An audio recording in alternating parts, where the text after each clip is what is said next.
तो दोस्तों real Madrid एक नए स्टेट ऑफ इमरजेंसी में आ पहुंची है। पहले हमारी डिफेंसिव क्राइसिस इस बात की थी कि हमारी डिफेंडिंग बराबर होती नहीं थी। अब हमारे पास एक डिफेंसिव क्राइसिस इंजरीज की हो चुकी है all together. We do not have Dani Carvajal जो कि बेस्ट राइट बैक था in my opinion in 2024। We do not have Eder Militao जिसको हमने खो दिया है because of another ACL injury. We again do not have David Alaba क्योंकि David आलबा को फिर से एक इंजरी हो चुकी है, एडक्टर की इंजरी हुई है ऑन हिज लेफ्ट लेग, तो उसके चक्कर में he is going to miss out 2 to 3 weeks. हमारे पास एंटोनियो रूडिगर नहीं होने वाला है बिकॉज उसको राइट हैमस्ट्रिंग की प्रॉब्लम हो चुकी है, again he will also miss for 20-30 days. तो यहां पर जो है रियल मैड्रिड की जो एक्सपीरियंस बैकलाइन है वो कहीं ना कहीं इंजर्ड है। आलबा, रूडिगर, मिलिटाओ, कारवाहल, ये चारों के चार प्लेयर्स जो कि रेगुलरली हमारे स्टार्ट किया करते थे, ये सब इंजर्ड हैं। एंड इस समय we are just with two possible centre backs, Raul Asencio and Jesus Vallejo. Jesus Vallejo एक रियल मैड्रिड आउटकास्ट है। मेरे कहने का मतलब यह है कि उस बंदे को रियल मैड्रिड बहुत पहले ही छोड़ देना चाहिए था, पर he was not willing to leave. And at the same time Real Madrid ने इतना हार्ड पुश नहीं किया टू सेल हिम और to eliminate his contract all together. तो इसके तहत जो है हेसुस वालेहो आपके क्लब में अभी भी है। बेसिकली जिसको हम डेड वुड बोलते हैं, Jesus Vallejo is practically dead wood. उसने बहुत टाइम से फुटबॉल भी नहीं खेली होगी। आई एम प्रीटी श्योर ये season I have not seen Jesus Vallejo at all. And दूसरा ऑप्शन है एक upcoming emerging talent Raul Asensio, जिसको आप मौके देने भी नहीं वाले थे। वो थी एक देन बाय डेविड एंचेलोटी जिसने अलाउ किया राउल असेंसियो को खेलना at the match against Osasuna in November. वहां पर हमने एक नया सितारा, एक इमर्जिंग टैलेंट को आते हुए देखा, राउल असेंसियो। बाकी आपके पास एट प्रेजेंट फ्रान गार्सिया है जो कि थोड़ा बहुत एवरेज फुटबॉल ही खेल रहा है, फर्लिन मेंडी जो कि बहुत ज्यादा ही खराब फुटबॉल खेल रहा है। तो इस समय रियल मैड्रिड का जो डिफेंस है ये पूरी तरीके से क्राइसिस वाली सिचुएशन में है। इंजरी की भी अगर आप बात कर लो और अगर आप फॉर्म की भी बात कर लो तो एक्सेप्ट राउल असेंसियो कोई भी प्लेयर ढंग का आपके पास 11 में है नहीं जो कि डिफेंडिंग आपकी कर सके अच्छी तरीके से।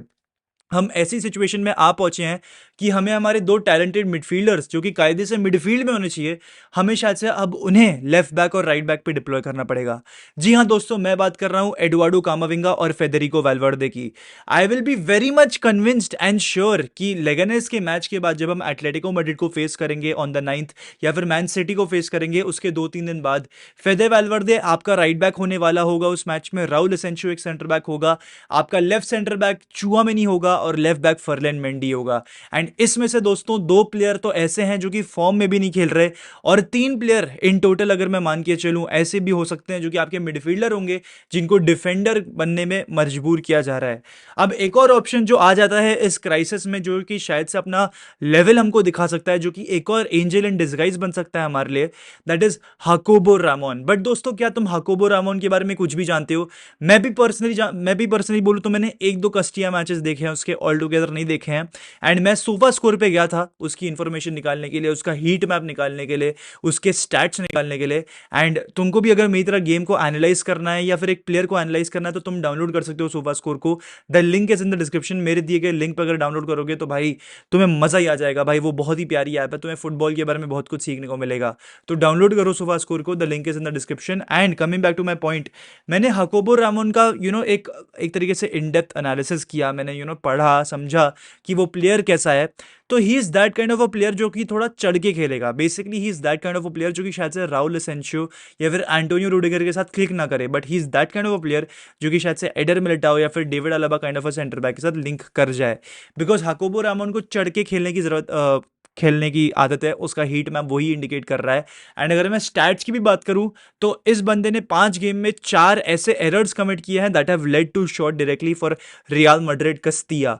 तो उसके चक्कर में हम लोग गोल्स भी खा सकते हैं। And Jacobo Ramon does not have the right experience. आप लेगेनेस वाले मैच में उसको गेम टाइम दे सकते हो, but I am not sure and I am not even convinced कि आपको उसको एटलेटिको मैड्रिड या फिर मैन सिटी के सामने स्टार्ट देनी चाहिए, बिल्कुल भी नहीं देनी चाहिए भाई।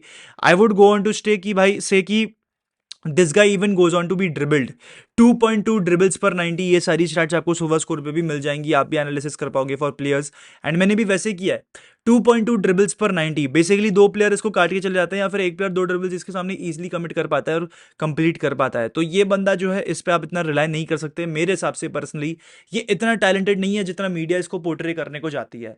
तो we can not trust on Jacobo Ramon also. And इसके लिए पूरा पूरा जो ब्लेम है आप पूरी तरीके से बोर्ड को ही दे सकते हो। यहां पर मैं कार्लो एंचेलोटी को भी ब्लेम नहीं कर सकता, बिकॉज फ्लोरेंटिनो पेरेज, होजे एनहेल सैंचेज, ये सारे लोग क्या सोच रहे थे? जो ये हायरार्की की टॉप पे बैठते हैं, ये लोग क्या सोच के डिसीजंस ले रहे थे? क्या सोच के इन लोगों ने एक सेंट्रल बैक को साइन नहीं किया? क्या सोच के इन लोगों ने एक लोन डील अप्रूव नहीं कराई? भाई बहुत सिंपल था। अगर आपको ट्राई एंड टेस्टेड फॉर्मूले पे रिलाई करना था, आप सर्जियो रैमोस को लेकर आ सकते थे for 6 months, nothing else. The guy knows the club inside out, the guy knows कि भाई क्या प्रेशर होता है इस क्लब में, क्या स्टैंडर्ड्स हैं इस क्लब के। वो कैप्टन रहा है इस टीम का फॉर द एटलीस्ट 7-8-9 years। ठीक है, तो सर्जियो रैमोस को पूरी तरीके से मालूम है कि क्या करना चाहिए। And you know he has the experience भाई, he has the experience. Top level football का एक्सपीरियंस आपको सर्जियो रैमोस से बेटर सेंटर बैक नहीं दे सकता था। तो आप रैमोस को सिंपली एक 6 महीने के लोन डील पे लेके आ सकते थे। एंड सेविया के लिए हम सब जानते हैं भाई, सर्जियो रैमोस ने काफी ज्यादा फाड़ फुटबॉल खेली है। पीएसजी में मैं जानता हूं कि थोड़ी बहुत इंजरीज हुई थी सर्जियो रैमोस को, जिसके चक्कर में फर्स्ट सीजन में उसने उतना फुटबॉल नहीं खेला था। पर सेकंड सीजन में सर्जियो रैमोस ने काफी ज्यादा अच्छा खेला था against Bayern Munich, all those big matches if you remember in 22-23 season. उसके बाद लास्ट सीजन में भी सेविया के लिए कितना अच्छा फुटबॉल खेला यार सर्जियो रैमोस ने। तो इजीली एक 6 month की लोन डील तो आप सर्जियो रामोस को दे ही सकते थे। राहुल एसेंसियो उसके अंडर रह के काफी कुछ सीख भी पाता था। पर नहीं भाई, हमको तो हमारी ईगो रखनी है, हमको हमारी समर के समर में प्लानिंग करनी है। तो रियल मैड्रिड फैंस, मैं आप लोगों को बस एक ये चीज बोल सकता हूँ कि ये एक तरीके का बफर सीजन है। आप इसको एक बफर सीजन की तरह कंसिडर करो, जहां पर आपके शायद से हाथ में चैंपियंस लीग मुश्किल से ही आने वाली है।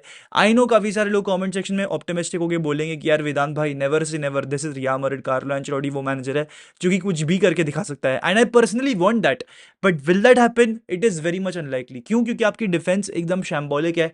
ऑलरेडी आपकी डिफेंडिंग इतनी खराब है, एंड उसके बावजूद आपके जो एक्सपीरियंस डिफेंडर्स हैं, अब वो भी अगर अवेलेबल नहीं रहेंगे तो आप कैसे रिजल्ट निकाल पाओगे? तो अब अगर एटलेटिको मैड्रिड और मैन सिटी को अगर आपको टैकल करना है, अगर आपको इन टीम्स को हराना है, तो the only solution and the only formula है कि आप इन टीम्स को प्रेस करो, आप इस टीम को कंटेन करो इन देयर ओन हाफ्स। आपको इन्हें प्रेस करना पड़ेगा, कॉन्स्टेंटली रिग्रेस प्रेसिंग करनी पड़ेगी, आपको अपने स्ट्रक्चर्स को थोड़ा ट्वीक करना पड़ेगा, आपको थोड़ा सा डिफेंसिव ओरिएंटेड चलना पड़ेगा। You have to defend as a team because you do not have naturally good defenders available. And इस चीज का फायदा उठाने मैन सिटी और एटलेटिको मैड्रिड दोनों ही आएंगे। एटलेटिको मैड्रिड ट्रांजिशन में हर्ट करने की कोशिश करेगी और Man City on the other hand highlight खेलेगी, आपको कंटेन करेगी एंड घुस के मारेगी भाई। आई नो ये वो मैन सिटी नहीं है जिसने पिछले साल प्रीमियर लीग जीती थी या फिर 2 साल पहले ट्रेवल जीता था, ये वो वाली मैन सिटी नहीं है। पर ये मैन सिटी हर्ट कर सकती है हमें बिकॉज हमारे पास भी डिफेंडर नहीं है। इस समय मैं बोलूँ तो मैन सिटी और रियल मैड्रिड की एक ही वीकनेस है, उनका डिफेंस। मैड्रिड की भी वीकनेस डिफेंस है, मैन सिटी की भी वीकनेस डिफेंस है। तो this can be a very very big goal scoring game भाई। एंड मेरी प्रिडिक्शन अगर मान के चलो तो यही रहेगी कि फर्स्ट लेग में आपको एंटोनियो रूडिगर देखने को नहीं मिलेगा, पर सेकंड लेग में at the Santiago Bernabeu I have a feeling कि एंटोनियो रूडिगर लौटकर आ जाएगा। If not Rudiger, David Alaba भी आ सकता है भाई। तो यहां पर एक बहुत अच्छी पॉसिबिलिटी है कि सेकंड लेग तक, जो कि आई थिंक 15th या 16th को होगा, तब तक शायद से हमारे पास एक प्लेयर आ जाए भाई, बिकॉज ये दोनों की इंजरीज थोड़ी सी शॉर्ट टर्म इंजरीज है, that is keeping them out for 3 weeks। I hope कोई मिराकल हो जाए एंड इसके चक्कर में रूडिगर या अलाबा में से कोई एक अवेलेबल हो जाए to play against Man City. Hopefully Rudiger, because Rudiger has that experience to contain Erling Haaland भाई। तो भाई यही है भाई, लग गए भाई, बहुत भारी वाले लगे हैं यहाँ पे। लेगनेस वाले मैच में तो निकाल देंगे कैसे ना कैसे करके। उसमें भी एक प्रॉब्लम है भाई, you will not have Jude Bellingham, you will not have Kylian Mbappe. ये दोनों ही प्लेयर्स को इंजरी हो गई है, छोटी सी इंजरी है, 4-5 दिन के लिए इनको जो है रेस्ट दिया गया है। एंड इस मैच के लिए तो देना भी चाहिए था भाई। लेगनेस है, आपके बड़े बड़े गेम्स है भाई, you should have all your big players for the big games, ठीक है ना। तो विनिशियस एंड रॉड्रिगो खेलने वाले हैं इस मैच में अलॉन्ग साइड वेलवर्डे। भाई बेचारे को इतना इतना इतना भाई, ये मजदूरी है भाई, ये मजदूरी है। दोस्तों यही था आज का वीडियो। मैड्रिड लेगेनेस के सामने जीत जाएगी। आई डू नॉट कंसिडर कि भाई आपको उस मैच के लिए प्रीव्यू दे दूँ। तो यही है भाई, इमरजेंसी मोड कार्लो एंचेलोटी ने राइटफुली पुट किया है अपने प्री मैच प्रेस कॉन्फ्रेंस में। This is totally an emergency. How will Madrid will get out of this? Big questions.